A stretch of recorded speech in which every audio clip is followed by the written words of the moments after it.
Sure, and this is one that was just, they came up to the table.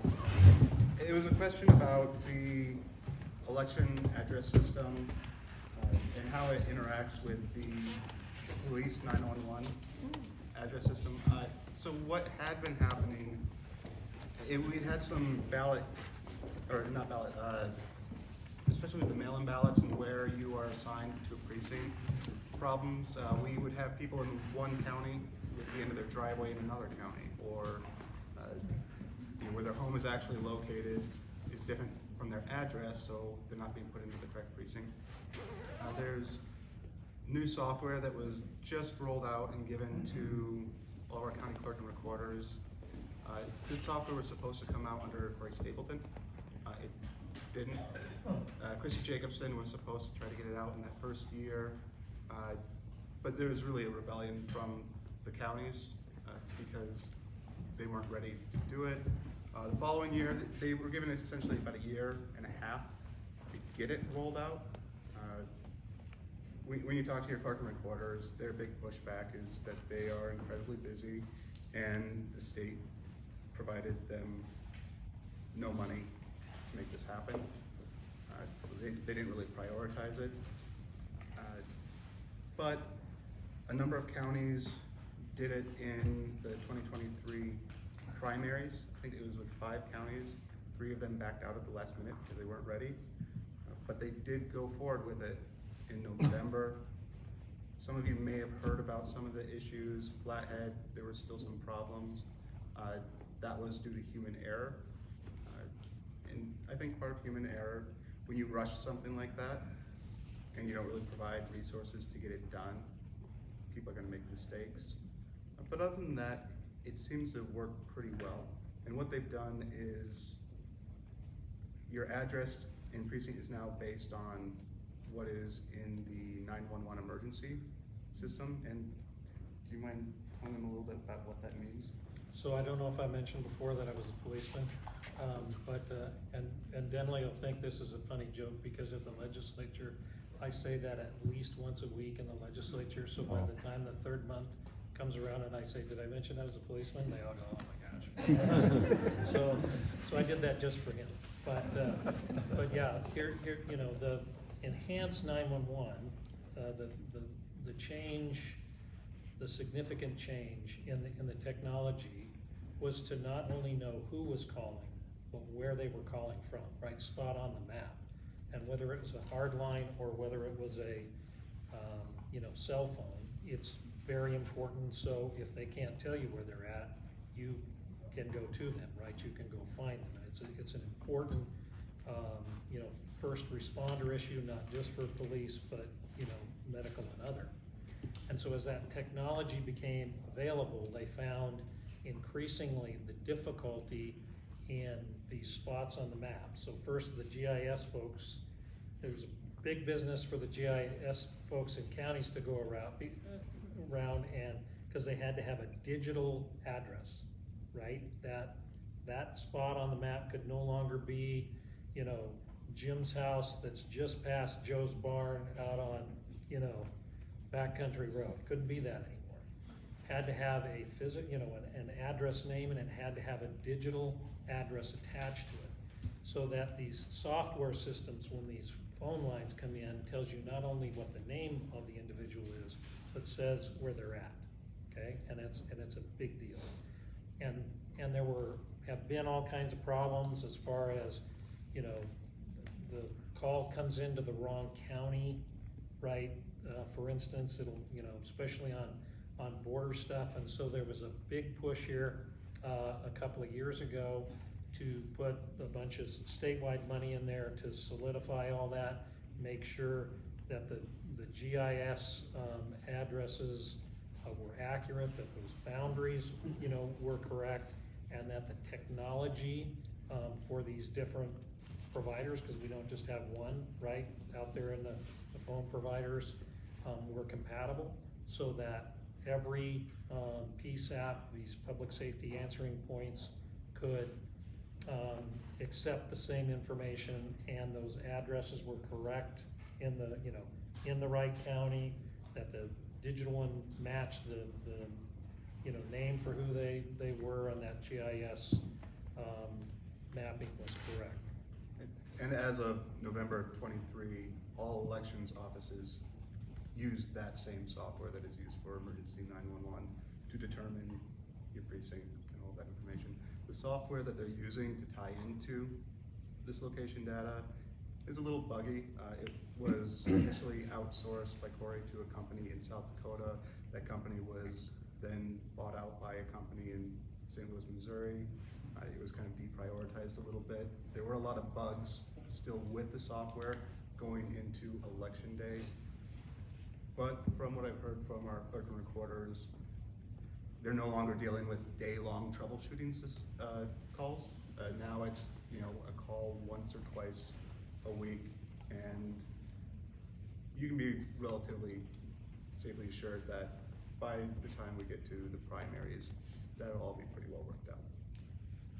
And I can answer from Sanders County. McKenna Wallace has gone through that whole process, and it was a big push, and they have assured me from 4 weeks of having however many hundreds of names that were out there in Never Never Land, they got down to about 3 names that they had to literally go and ground truth.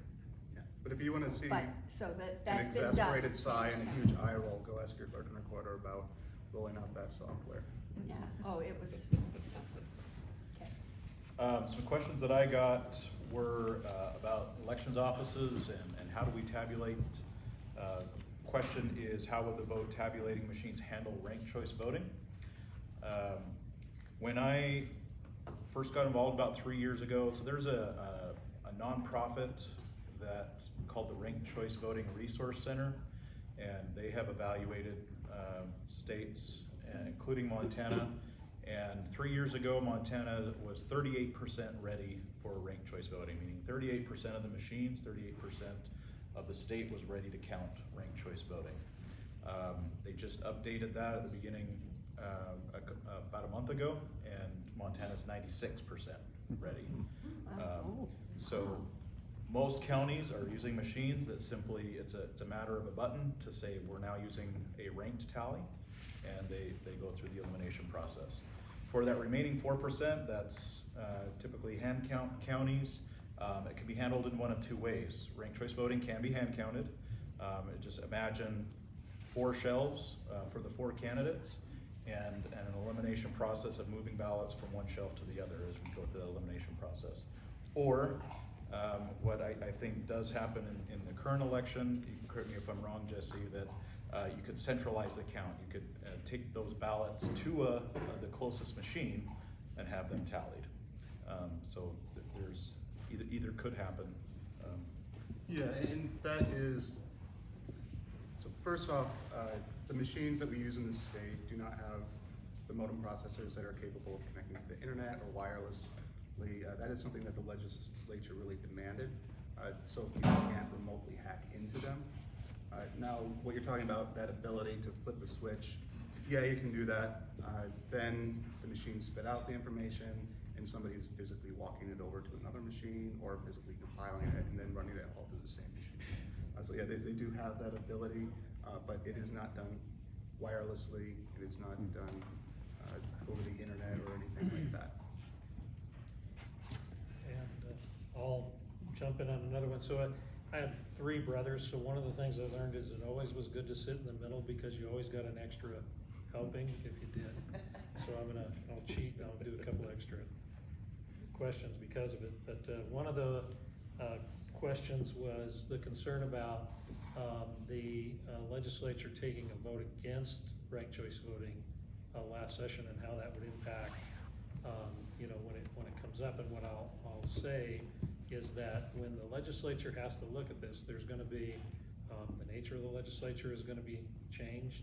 A current legislature is not bound by a previous legislature, and their vote is going to be informed by your vote. Let me give you an example of that. I'll use the marijuana initiative as an example, right? Which was regularly voted down until it came before the legislature twice really in the form of a vote, right? And now you have the medical marijuana, but recreational, in the, state as a result of it. That's a huge shift in policy. And I remind people all the time, cause they say, well, you know, how can we be assured that they'll do something? And one is, every year or every 2 years, when we go to the legislature, the one charge they have is that they have to produce a balanced budget. Constitutionally, it's one thing they have to do before they go home, and every year, they get her done, right? And we don't necessarily always agree with it, but they take those charges seriously. So you'll have a different group of people. They aren't bound by the previous one. They'll have the vote of the people, you know, to guide them in terms of what they need to do. And I guarantee you, there's gonna be a lot of people there advocating for a certain outcome. And so it is part of the process, but I'm confident we'll do it. And I've been there to see the show, and it makes me more confident of you know, having an appropriate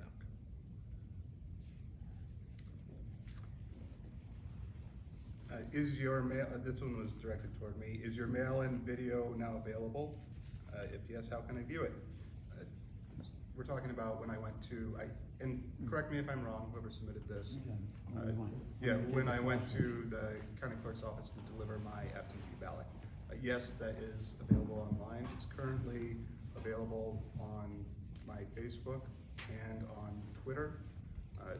It's not on YouTube, but I will put it on YouTube now. And since I did mention this earlier, and we are talking about something that's directly relevant to my campaign, my website is jessejamesmullen.com, and I do have plenty of information about the campaign back there. And I'll be around here afterward too to speak with anybody who wants to. But yeah, I'll get it up on YouTube. And see, this is where the extra helping comes in, because I'm in the middle again. But one of them, one of the questions is essentially, you know, currently in the party primaries, the most partisan candidate often wins. And that's where we see a lot more of the, you know, some of these divisive issues, you know, currently, but in the reform system, you know, it is likely to appeal to more moderate or less extreme. I'm paraphrasing some of this. So if I get this wrong, feel free to fill that in for whoever wrote it. You know, that makes it harder for partisan candidates, or does it make it harder for partisan candidates? And the answer, I'll say two things about that. First is, again, you can look at the example in Alaska, where not a lot of the faces changed. It's more the behavior changed, you know, than you know, it wasn't like half the faces changed, but a certain percentage of it. But in Alaska, they voted a pretty conservative, in that election cycle, pretty conservative Republican governor, a pretty moderate Republican in the Senate, and a Democrat in the House race, right? And so, you know, that's about as mixed a bag as you can get. And people ask me why, and I tell them the reason is that's who the people wanted. Right? So imagine that, right? Actually being able to hire the people that you thought were best for the job. Back to me, it's not about the partisan issue. It's about who you think you should hire and who should represent you. You should be back in charge of your election, and the reason you aren't now is because, you know, oftentimes 15% of the people are making that choice in the primary, and you have less competition in the fall. And again, don't take my word for it. Great example in Alaska, significantly increased the number of races in the fall that had competition. Their choices have gone up significantly, right? So that you have a lot more competition in those fall elections. So again, in my view, one of the benefits of having you know, that primary not be a choice. There's on that question, New York City is a big city that uses ranked choice voting. And was on a call once with a New Yorker and talk about how ranked choice voting or election reform makes things less polarized, right? And I've read articles that say, politics is still dog eat dog in New York. And this New Yorker on the call, he says, yeah, but like this is a spectrum. This is the polarization before things were still polarized in New York, but it's moved significantly. So when in the place that you live, you can tangibly feel it, and that's another example. And these Alaska examples are great too. You can go into these pockets in Alaska and still find a district where the district is extreme, right? And they vote an extremely conservative candidate because that's who a majority preferences. But in other areas, you have candidates who are going around saying, if I can't be your first choice, I'd like to be your second choice, and they're having broad appeal. And like Frank said, And now you have to talk to people you wouldn't have talked to before. I think that is part of the beauty of the ballot initiative process. Our elected officials, to a certain degree, especially if they're associated with the party, part of the sausage making is that they have to fall in line sometimes. And the ability for the public to say, hey, you just need to do it this way instead so we can have more moderate candidates. Our Constitution in the state is really a beautiful document, and that's one of the best features in there. I would just, oh, go ahead. I was just gonna say, I agree, and I mean, in their wisdom, they made you the ultimate arbiter, right, of what we do.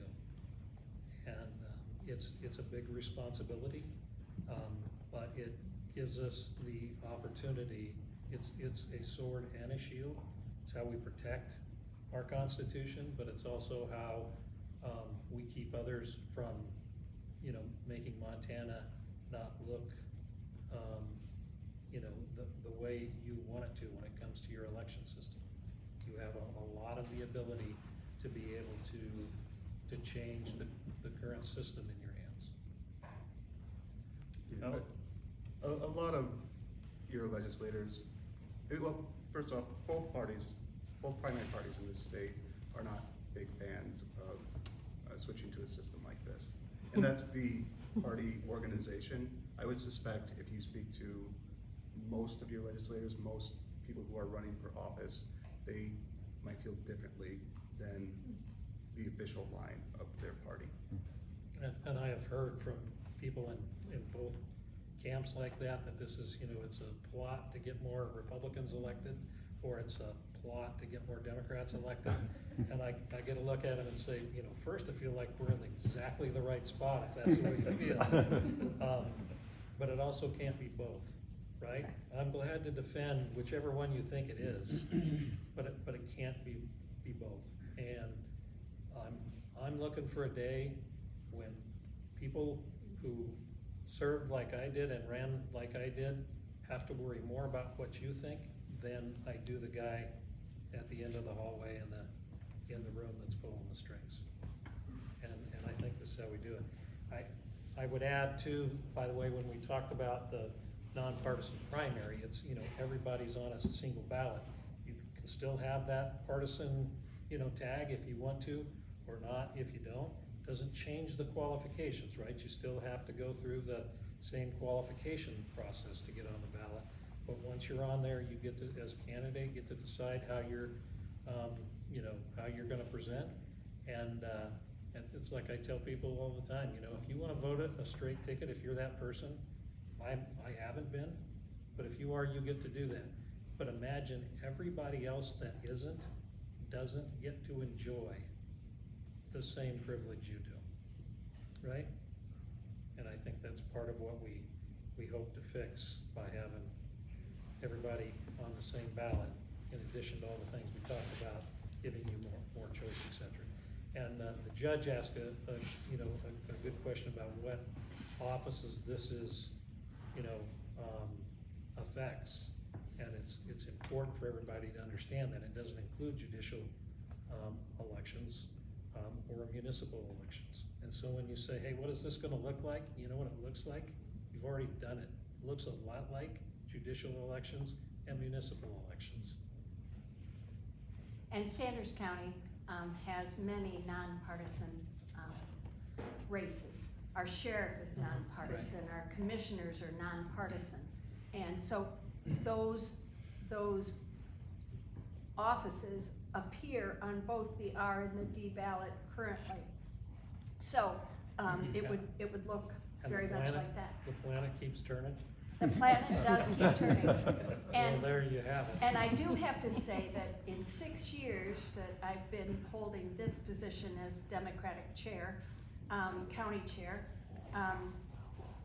at the beginning, we got a huge pushback from the state because the state said you may only support Democrat candidates. And I keep on coming to these forums and providing this opportunity to say, and I push back at the state, and we have it in our bylaws, we will support candidates with democratic values. That's way different in that, so that we could support an independent or a moderate R even, if that moderate R has, we get to look per our bylaws at the candidate and how that candidate flushes out with the Montana Democratic platform. And this is So my that's last it. one, cause I'm looking at the clock, I wanna make Okay, sure I yeah, don't hold I'm you sorry. too long. But I was asked about the petitions too, by the way, cause we've got 3 stages, right? The first one was the legal one, we just passed that. Basically, last Monday was our last hurdle. So now we're getting ready to go into the petition phase. We've got to get some filing and some training prepared over the next couple of weeks, so the week of the 29th. And we'll be providing more information on our website and out in the world on what that looks like. We'll be providing training and petitions for those people that want to get involved with that. Be looking for that and check with our website. Anybody that wants my information, I'll make sure you have it before you go. And when we get, and you'll hear me say this a lot, when we get those signatures, because I'm confident we will, we have until about June 15th, and then it'll be just about educating people about the reforms and what they do between then and the fall election. So I've got a question for you. it's the You're one gonna name ga- I could remember in the whole There you place. go. You're gonna gather petitions, but do you have any pause that maybe the Attorney General will take and contest it in a court of law like you did the initiative for the property taxes? So anything is possible, right? And we plan for these kind of contingents, whether it's him or somebody else. No. And we really need just over 60,000, but we're gonna go to 90 or 100 because there's an error rate in, people give you the wrong address or they aren't registered to vote, or, there are other issues. But we are also going to engage with a firm who can provide the accurate training and guidelines. Everybody, we're gonna do it right. And we spend a lot of time on process right now, especially as we're scaling up, to make sure we're reporting as we should, that we're collecting petitions as we could, just for that reason. But haven't you already passed that first test though? The The- first legal test of whether these are, In terms of the language of the petition we have, that has to go on the petition. The first one was, does the language satisfy the constitutional and legal requirements? That one we had to appeal one to the Supreme Court, and they found unanimously in our favor. And so now we can go to the petition gathering stage, but to Frank's point, you never know, somebody might try to contest it on whatever, go through the signature list and try to. So there's a number of things where we try to make sure we're collecting them correctly, accurately, and, we'll go beyond the number required, because in all these things, there's an error rate. What do you think about limiting the number of bills a legislator can propose? Like 5 per member, 2,000 bills per session, means none of them get the attention they deserve. I think it's absurd that they've introduced so many bills. A lot of it seems to be politics, fundraising, and virtue signaling. That said, the ability to introduce bills is an incredibly important mechanism of the legislature. You would be creating a tool, or taking away an important tool. If you were to limit that, I believe that the answer is to have serious discussions with your legislators that are abusing it. Because you're absolutely correct, it's being abused. But if we are to artificially limit what they can submit, there's the potential to lose some of the really good lawmaking that does come out of Helena. And I would say on that, you aren't really limiting, because if you were to limit Representative Logie to 5, you're not really limiting him, you're limiting yourself through your representative on the issues that you feel like you could be in there working for. And on that point, I passed 16, so if I had 5, 11 would have been left out. Some, and there were some that didn't pass it. Yeah, a lot of them don't even really make it into the main meat of the session, but yeah, it's abuse. Talk to your legislator if they are submitting way too many. And I'm gonna have Chief go back, because there's one, thanks for, Jesse, for reminding me of that one. But essentially that talks about the impact of money in politics, and particularly on our federal process and how we get that out. And I was privileged to be able to help carry the dark money bill here a few sessions back, where we made some improvements on in our state that have been supported all the way to the Supreme Court in terms of transparency. You know, it doesn't necessarily stop that kind of influence, but it makes sure you know who's, or better know who's doing it.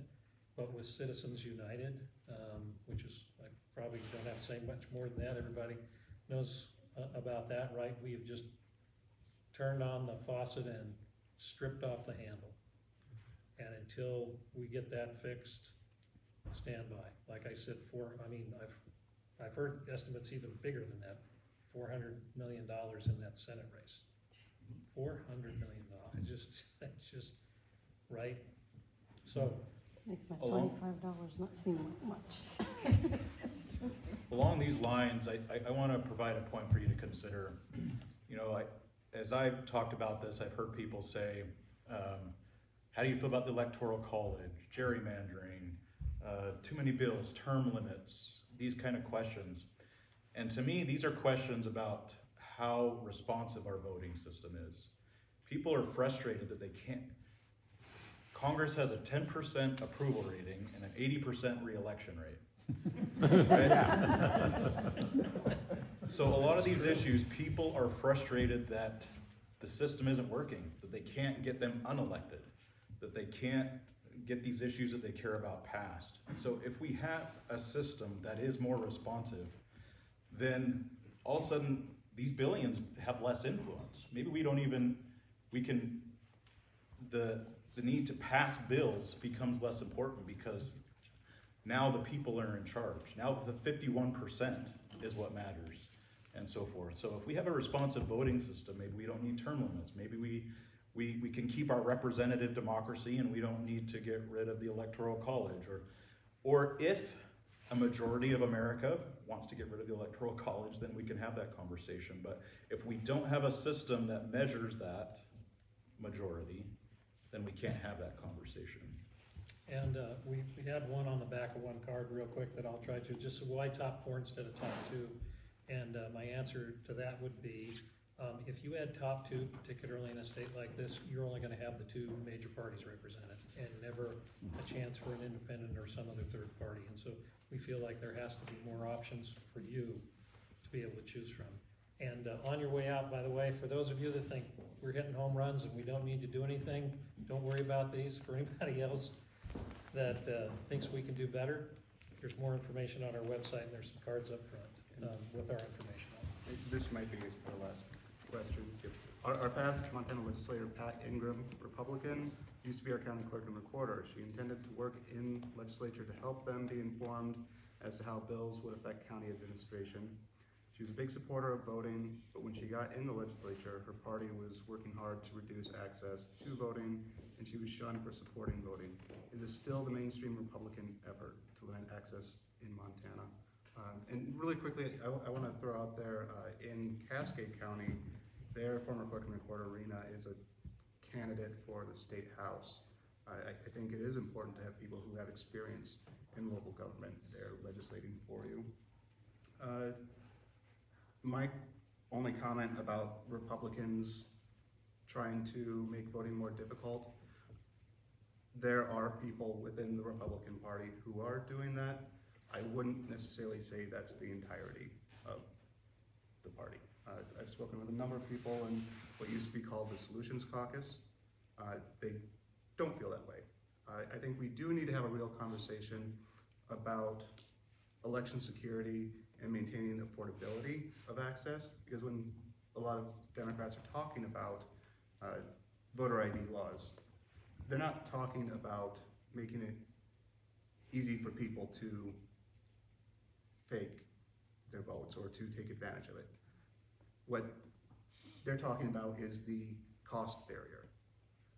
There are great ways to ensure that we have safe elections that include voter ID.